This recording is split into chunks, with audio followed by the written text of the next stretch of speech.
All right, everybody, we're back. Their good friend, Gerald Ashley, Brigadoon, Call, podcast, whatever this is happening. Gerald, how you been? It's been a few weeks. I'm fine. I'm in what we normally call sweltering Britain. That means for normal people, it's just a nice, hot, sunny day. But tabloid press here are talking about, hotter than the Sahara and how the whole of Britain is melting. I know you guys tend to think in old money in Fahrenheit. We're probably talking about 80, 85. But so it's not as exciting as we like to make out. But it's very nice. It's a standard, that's a standard summer day here in the nation's capital, America, Washington, D.C. Yeah, the late 80s seems nice. But yeah, I know it's a red alert, code red situation in the UK. So I hope everybody survives and doesn't drink too much Pimm's as they try to cool down. Indeed. It's an excuse to newspapers to run endless pictures of girls in bikinis jumping into fountains. Interesting. Smart editorial. All right, here we go. Speaking of the UK, we got to talk about, since it's been a few weeks, it's been like almost 3 weeks, and a lot has happened. Our good friend Boris Johnson has moved on to the speaker circuit, which is super interesting. And we have another election, another vote in the UK. Oh my gosh, here we go. Where do you want to go? Where do you want to start? I'll throw it to you. You're there in the belly of the beast. Yeah, I kind of wish we had Helen Thomas of Blonde Money with us because she's got the inside.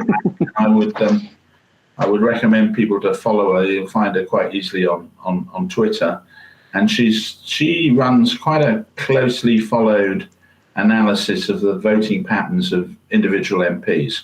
So just as a big picture thing, obviously Boris has got heaved out. I think you and I have been seeing this on the cards, as most people, I think, for quite some time. But it was very difficult to know what the timing would be.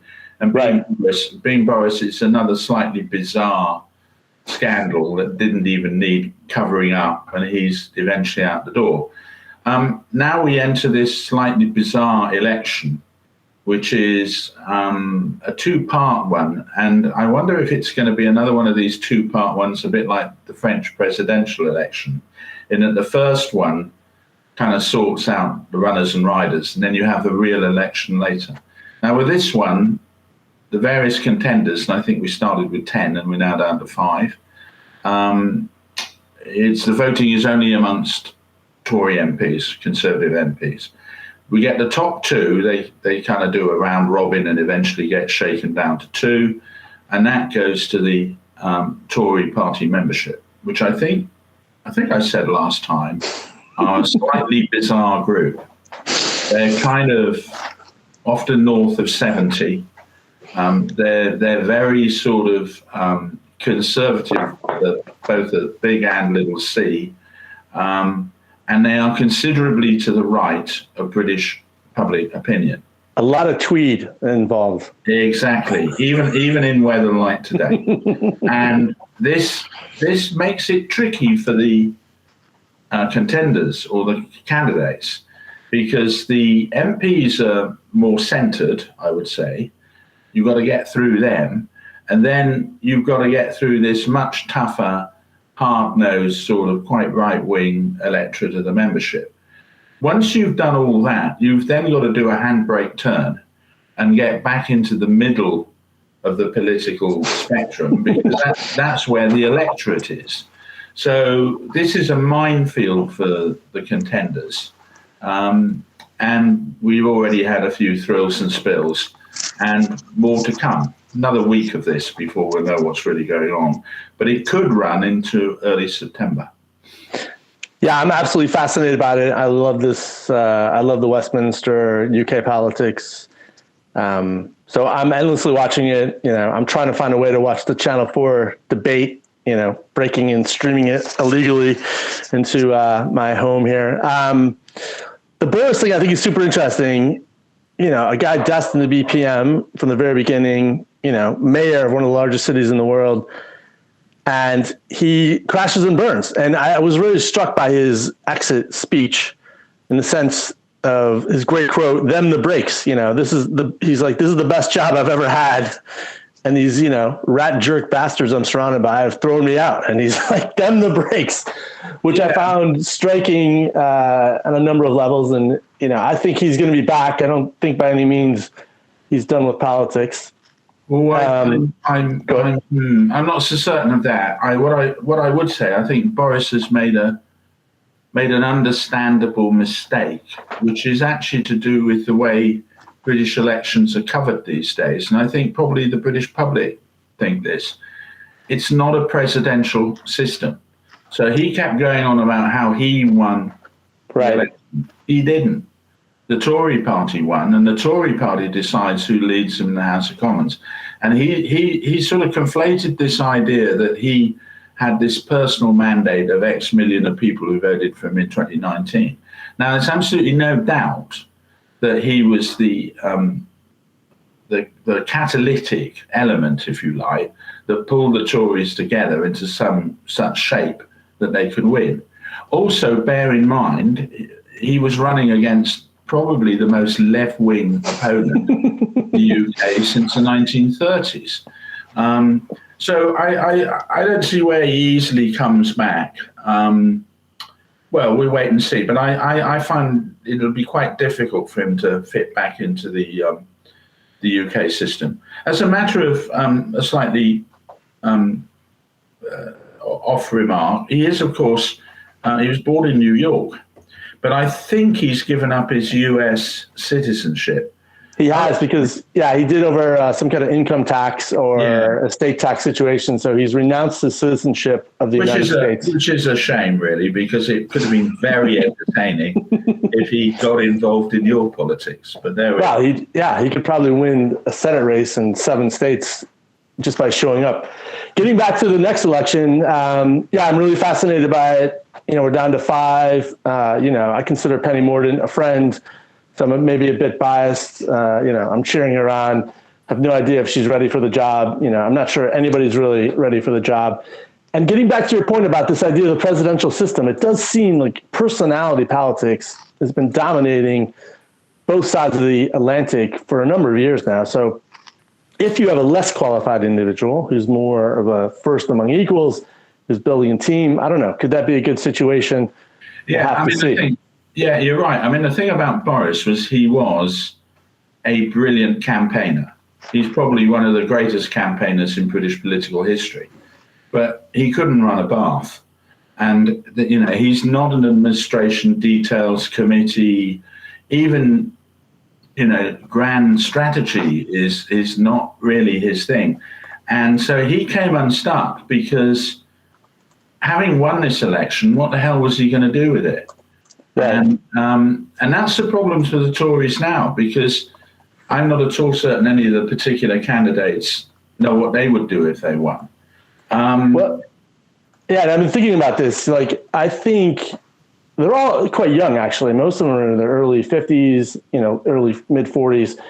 So any one of these candidates, these guys or girls, are going to be around for another, say, 20 years, right?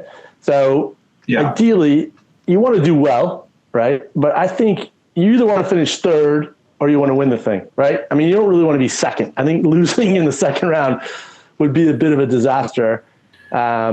Just going into 24, can you win the general election?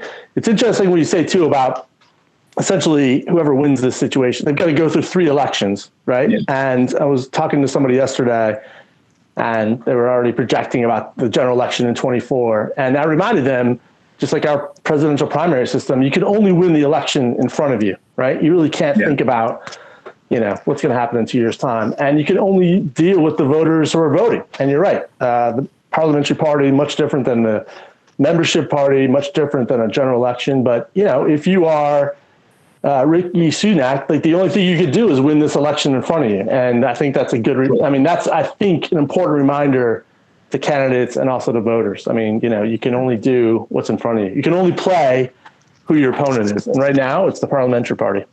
Yeah, that's right. And I, looking at the wider picture of 2024 and where we are at the moment, there's one metric which is very bad for the Conservatives.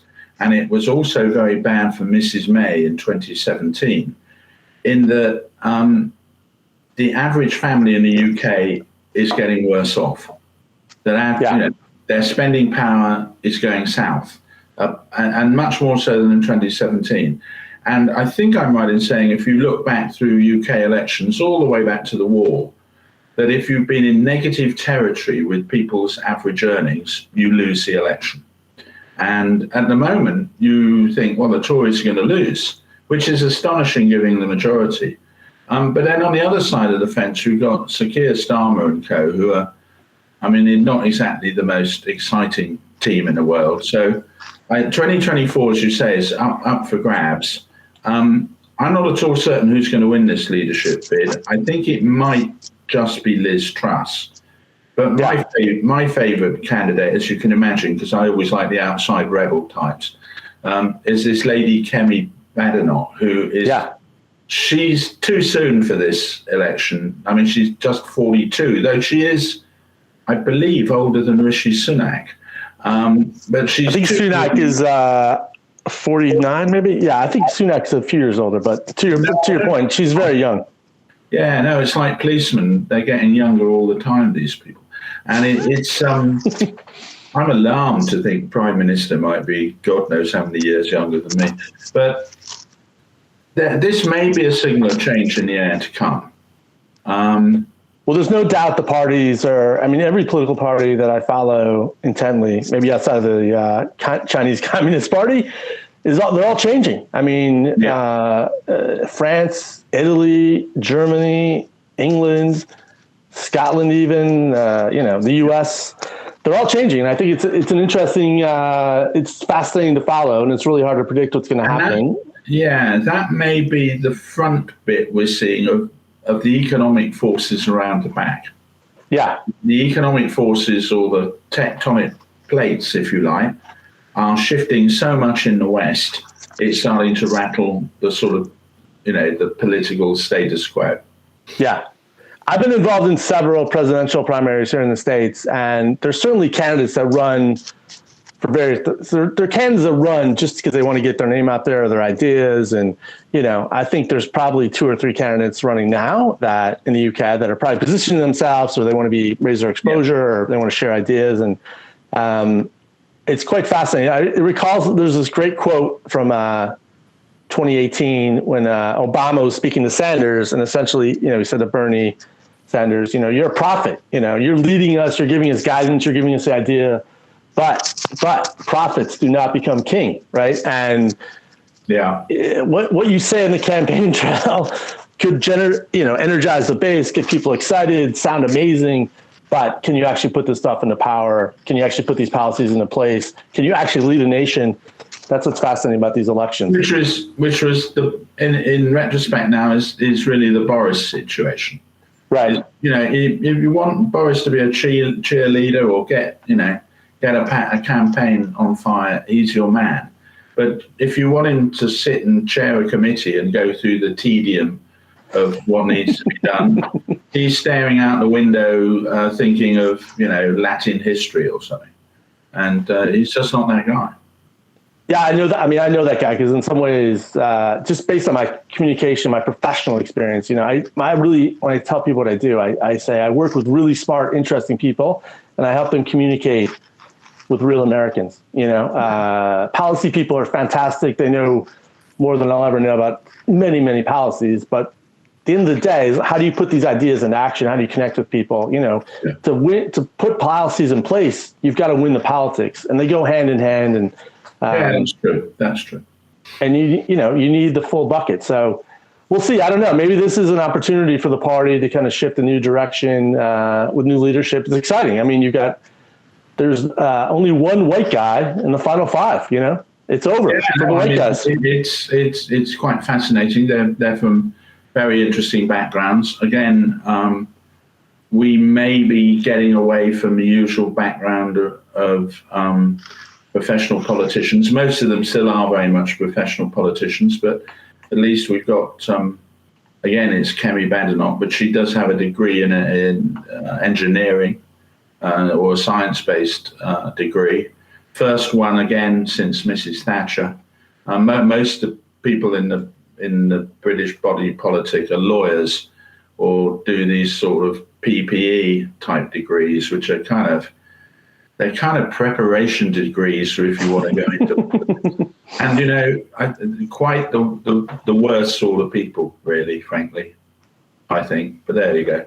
Well, unless they invite you to checkers, then I think you would change your tune. I am available for persuasion on a number of fronts. Speaking of persuasion and lighting things on fire, let's talk about energy. Oh my gosh. And a good segue too about the power situation. Todd over here, I'll let you kick it off, but a lot of stuff has happened in the last few weeks around energy, both domestically and globally. What are you following? Well, I think we can summarize this as chickens have come home to roost. I mean, it's some 10 or 12 years ago since the Germans had a mass panic because of the Fukushima meltdown in Japan at the nuclear power station. Right. There's an extraordinary statement by Frau Merkel that, that's it, we're having nothing to do with nuclear. And we're going to go bang on in renewables and all the rest of it, without, I think, to be frank, a slightest thought of the long-term strategic implications, because they were renewables and that stuff was never going to do it. They were always going to have Russian gas. And there's something that I don't fully understand, and maybe you can explain, or perhaps somebody will write a thriller about it. But there's a very, very strange link between the sort of elite German politicians and Russia. There's you've got Schroeder, who used to be chancellor, who was he chairman of the pipeline for this gas? Yeah, and a lot of very high level lobbying and back channels between Germany and Russia. And Mr. Putin's the gas man. He's only got to turn the tap off. So that's one element to all of this. We talked now a few months ago, and I think we can blow our trumpets about this, that one of the effects in Ukraine was going to be the disastrous effect on fertilizer. And, right. And, so it's not just energy in Europe, it's just fertilizer. Then we go around the world. Let's go to the United States, where Biden came in and said, right, that's it. No fracking, no drilling. We're going to stop all that. So what do we hear now? He's jumping on a plane to Saudi. I think as we speak, actually, as we record this, I think he's en route to Saudi Arabia. Oh, would you mind awfully sending us a bit more gas and oil? I mean, so is this a confluence of short-term thinking that's really hit into big-time reality? I don't know, but one thing's for sure, energy is a hell of a lot more expensive. I mean, in Europe, the prices for gas next winter are off the gauges. I don't know how it's going to affect, European industry, let alone people heating their homes and this sort of stuff. Yeah, it's absolutely wild. Just in the paper yesterday, on Thursday, we're recording this on Friday, July 15th, but yesterday, the CEO of Shell, is warning that parts of Europe may have to ration energy. Yeah. The Times has a headline, really high gas prices loom for the UK. Macron on Bastille Day tells the French people the Russian threat of oil and gas is under threat. You may have to ration and turn down the pipe. Absolutely wild stuff. And then we get the story in Japan. The prime minister there, Kishida, has told his energy ministry he wants 9 nuclear reactors up and running by winter. That's months away. Absolutely startling what's happening around the energy space. Yeah, exactly. I mean, that is a particularly stunning announcement. Whether that's quite landed in the consciousness of people in our parts of the world, I don't know. But that is an enormous shift in policy. Obviously, the Japanese are not busy building them. They've got quite a few mothballed ones, and they've got quite a few quite close to completion. But Correct. This is an absolute handbrake turn in terms of direction. And I think it also calls into question, it now feels a million years ago that there was was it COP20 meeting in Glasgow, which I think was December, was it COP20 or 22 or whatever, in Glasgow in December of last year, with all this, very high-minded talk of net zero and, we're going to scrap gasoline cars and trucks and this, that, and the other. To me, frankly, I think that's for the birds. I mean, it's that, forget it. Well, listen, I've actually worked in this space. I mean, from a policy standpoint, I think sure. Can we find more efficient ways to generate electricity? Can we reduce our carbon? Yeah, I think that's all great. But to get there, you're going to need to burn carbon. You're going to need minerals. You're going to need commodities. And honestly, we suck up a lot of energy. I mean, to live in a modern world that we do, it requires a lot of energy. So I certainly think there's a technology solution to sort out climate change. But these kind of half-baked ideas, we're getting back to this idea of like just placating to an electorate or a constituency, making these grandiose promises on short-term fixes around an energy grid that has literally been built over hundreds of years. To think you can literally flip the switch overnight and have a new solution is really, it's just sophomoric, and it doesn't really show any kind of leadership. No, I agree. We're seeing from our politicians. It's not like an honest discussion, It's almost too aspirational where some of these bureaucrats want to take us. Yeah, and I think there's a lot of virtue signaling in it. There's a lot of greenwashing. Everybody's going to say they're far more green than they are. You're right about fossil fuels have to be around for a long period of time. And I agree, who doesn't want to have a cleaner world? Of course we do. But I think the real problem, and we've seen this in other policy areas, is that the electoral cycle is much shorter than the cycle of something like energy policy or transport policy. So, if you want to build transport infrastructure, you're looking at 10, 15, 20 years. Well, politicians are looking at 2 or 3 years horizons all the time. I don't have a number to hand, but I'm just thinking off the top of my head, I can't imagine how many ministers of transport we've had in the UK in the last 20 years. No, exactly. I will invent a number, and our eagle-eyed viewers can tell me off or write in, but I wouldn't be at all surprised if it's a dozen, that in 20 years we've had 10 or 12 energy ministers. No, you're spot on. And when you decide as a private company and you're working with any kind of local regulatory body to build a power plant, you're making a 50-year bet, right? You're going to think you're going to deal with 20 prime ministers over the course of that time, maybe 30 different transportation ministers, energy ministers, and. As you say, you mentioned Shell or any of the other big majors. This time last year, they were being told, right, you've got to get out of oil. That's all finished. You've got to apply all your long-term capital into renewables or other sources of energy, and just leave oil in the ground. It's going to be a so-called stranded asset. Well, it's not a stranded asset. It's a stranded strategy that is a problem with energy. So how all this pans out, I don't know. But for those of us who are mere foot soldiers in all of this, we're going to get some hellish bills. And, there we go. Well, hopefully we'll have a more sobering conversation about it. I mean, I'm always hopeful for that. I think listening to politicians for guidance is never a good idea. You should always be a bit cynical of what a politician is telling you, especially if they think they have this so-called solution to any of these problems. But energy is super interesting. It's very important. It's long-term, big investments, big bets, and it's technology-driven. I find it interesting, too. The environmentalists pushing back, saying ExxonMobil or Shell shouldn't be part of these discussions. These companies, these folks know how to move energy, know how to move power, and for them to not be part of the solution is absolutely madness, too. So I like the idea about the chickens coming home to roost, a lot of short-term silliness. And we're seeing it, and we're going to see it in our bills, and we're going to see it in the politics, and we're going to see it in what I fear could be a very dark, cold winter for a lot of people around the world. And let's be frank, not just one winter. This isn't a, oh my God, we've just got to get through it. And the idea that central banks just print money and we send everybody $1,000 in the post or whatever it is, will have no effect unless you're burning the notes. That doesn't actually make you any warmer. Speaking of burning notes, let's talk about, you've been following this more closely, but what's happening around, I got these famous cards, food, fuel, and finance, which I think is kind of the perfect storm. What we're seeing about farmers, especially in Holland and Germany. You mentioned nitrogen and fertilizer, but we're seeing a slow motion protest movement happening with farmers around Europe. It hasn't resonated here in the States. I'm sure it will shortly. But can you tell our viewers what you're seeing around the farming community? I think this sort of seems to center around the Netherlands to start with the Dutch government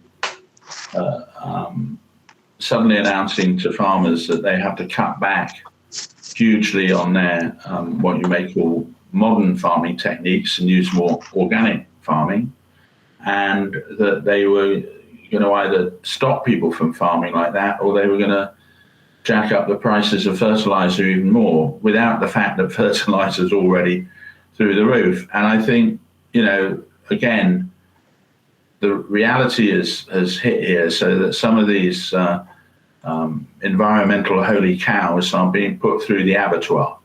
And that, if you like, is the fact that farmers are saying, well, no, we're not going to do it.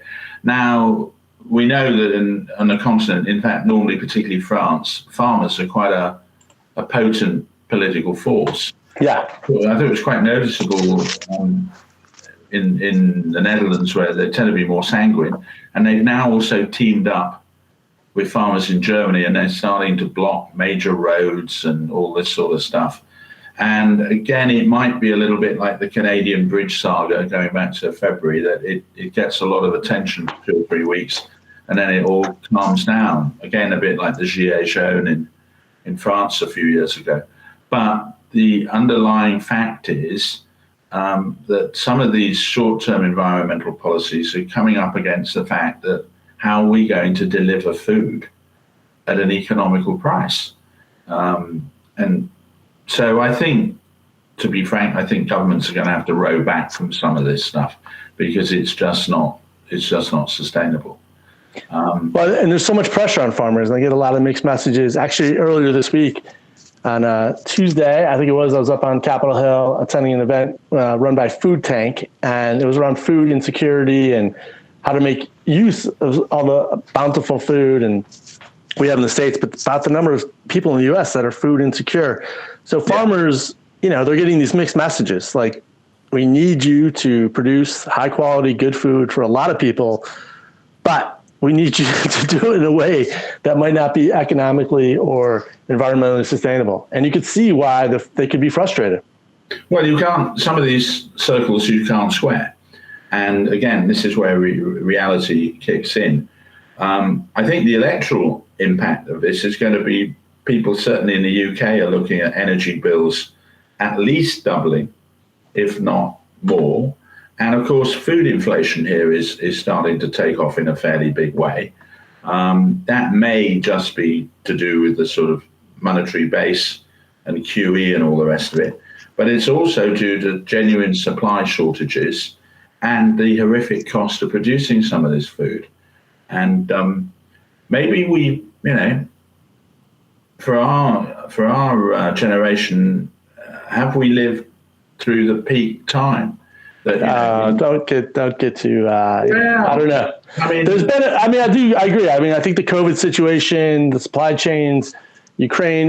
We're dealing with a lot of forces. No, but that wasn't quite my point. My point was that, are gone are the days that we fly in fresh vegetables from Kenya. And, the sheer cost of doing that, is that still sustainable?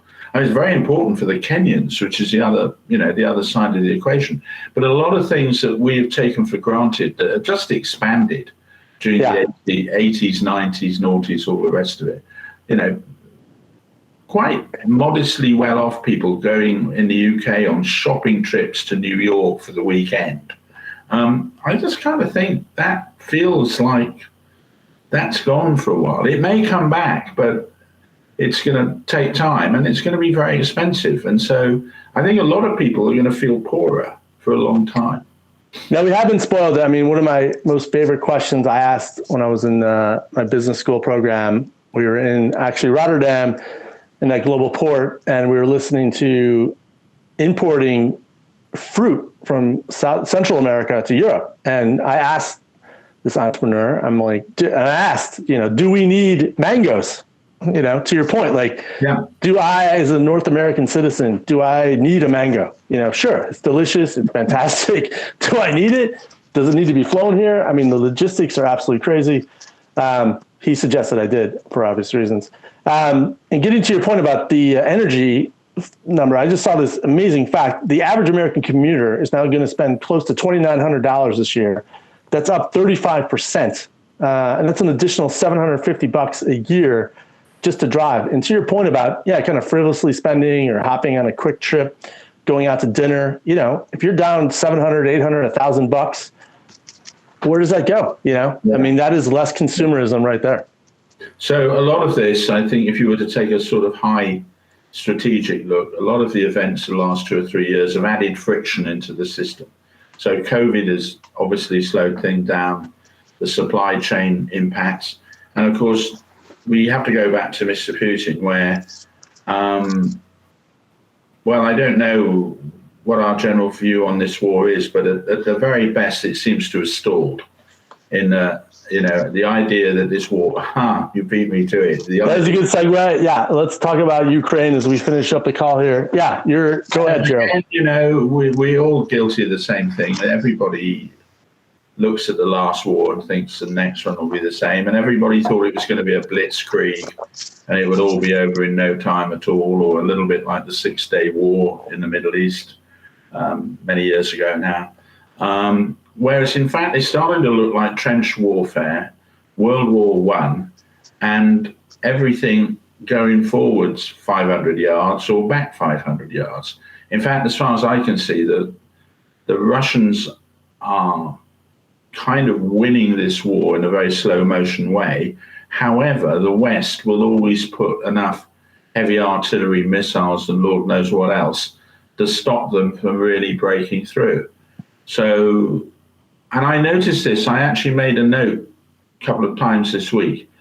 The BBC flagship news program at 10 o'clock, at least 2 nights this past week, have not mentioned Ukraine at all. Wow. Not at all in a 30-minute bulletin. And so is it kind of, it's a dreadful thing to say, but are people kind of getting bored with it? And it's, that's still going on and everything, which of course, again, plays to Putin. So I don't know how all this gets resolved, but the longer it's going on, I think the longer it's going to go on by the looks of things. Yeah, no, spot on. I think here in my little community of Old Town Alexandria, just down the river from the White House, there's still a lot of Ukrainian flags out and about, but I don't sense the same kind of energy or the news coverage. It's just kind of there. So I don't know how we pivot out of this. I think most smart, intelligent people know that there's a solution at hand that doesn't really favor Ukrainians and that doesn't really fit into the narrative that Putin is a bad guy and must be eliminated. But I don't know. This is not. This situation is not good for anybody, and the second and third order effects are massive and they're global, and we need to find a way to resolve it quickly. And I think there's kind of a dynamic amongst Wall Street and finance in general. Can we get rid of this? This is a problem. We don't need this problem. We've got other worries. Let's kind of do a solution. And funnily enough, although I think I was quite critical of him in March and April, maybe Monsieur Macron's idea of some sort of fudge, I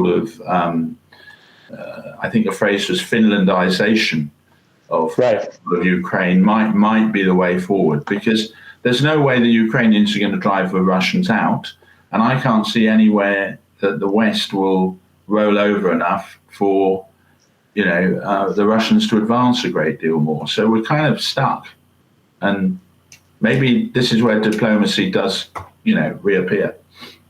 Well, it's interesting. Just as Joe Biden is headed to Saudi Arabia, Vladimir Putin is heading to Iran to have talks there. And just this week, the House Foreign Affairs Committee, they had a closed briefing on Russian influence in Africa.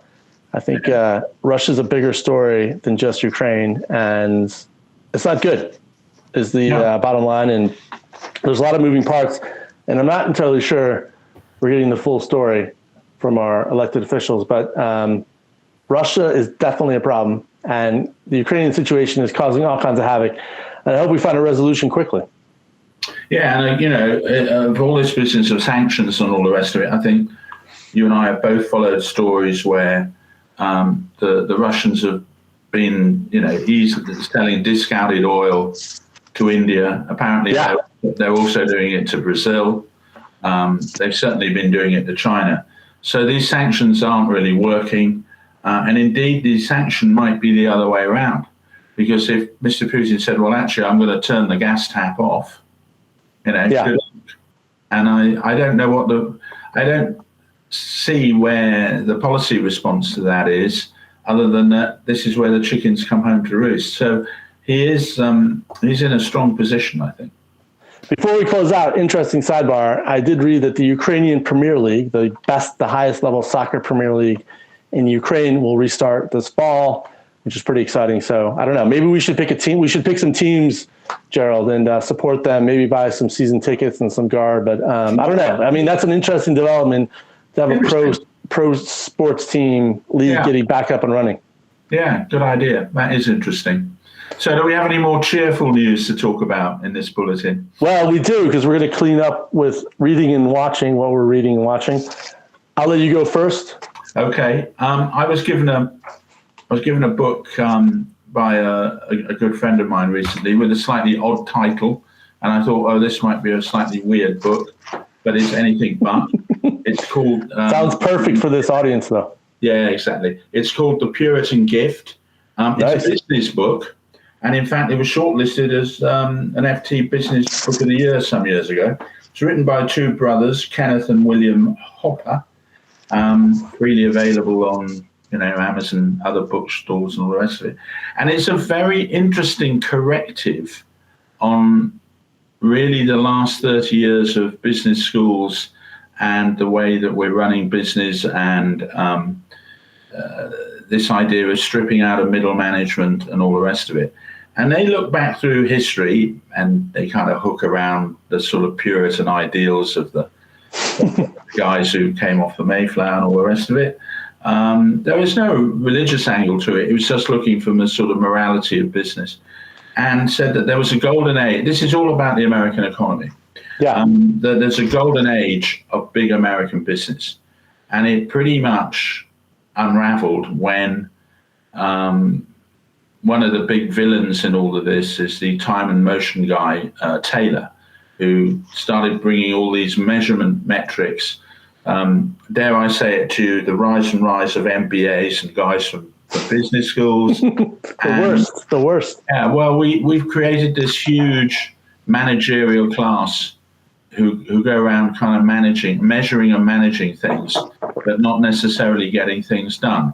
And it's kind of a counterfactual in nearly all business books about how can we be more efficient. You remember the bestseller in Praise of Excellence, or whatever that was now, 40 years ago or something. Right.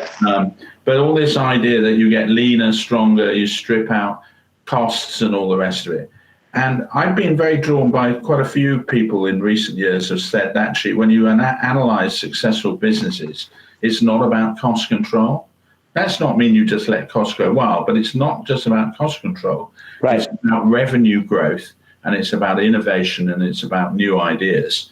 Whereas guys going around with clipboards and spreadsheets are nothing to do with innovation and new ideas. They're all about cost control. So as I say, maybe a slightly quirky book, but I have to say I recommend it. It's a good book. That sounds delightful. Yeah, I totally agree with you. I mean, I think the MBA, Masters in Business, is not a great business administration. Kind of tells you all. I mean, it's just basically the world by Excel spreadsheet, which is pretty dull, pretty boring, not very exciting, not very innovative. I was always told it stood for, and you might start throwing things at me now, more bad advice. I hadn't heard that one, but that's pretty good. Right, I'll do watching, and then you can have the floor. I've been watching the Tour de France, and as you can see, I'm not one of the world's natural cyclists. I'm very much a sort of sofa cyclist, and I try and catch some of it each year.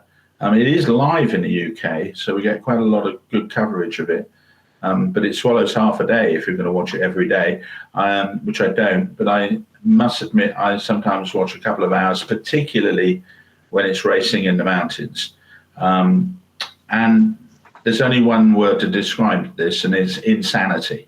I mean, one of the things you don't quite get from the television coverage is the sheer steepness of these mountains. I mean, this stuff is completely mad. The guys are I mean, they're beyond super fit, and I know there have been lots of drug scandals and things in years gone by, but I think it's generally reasonable to say that it's a pretty clean sport at the moment.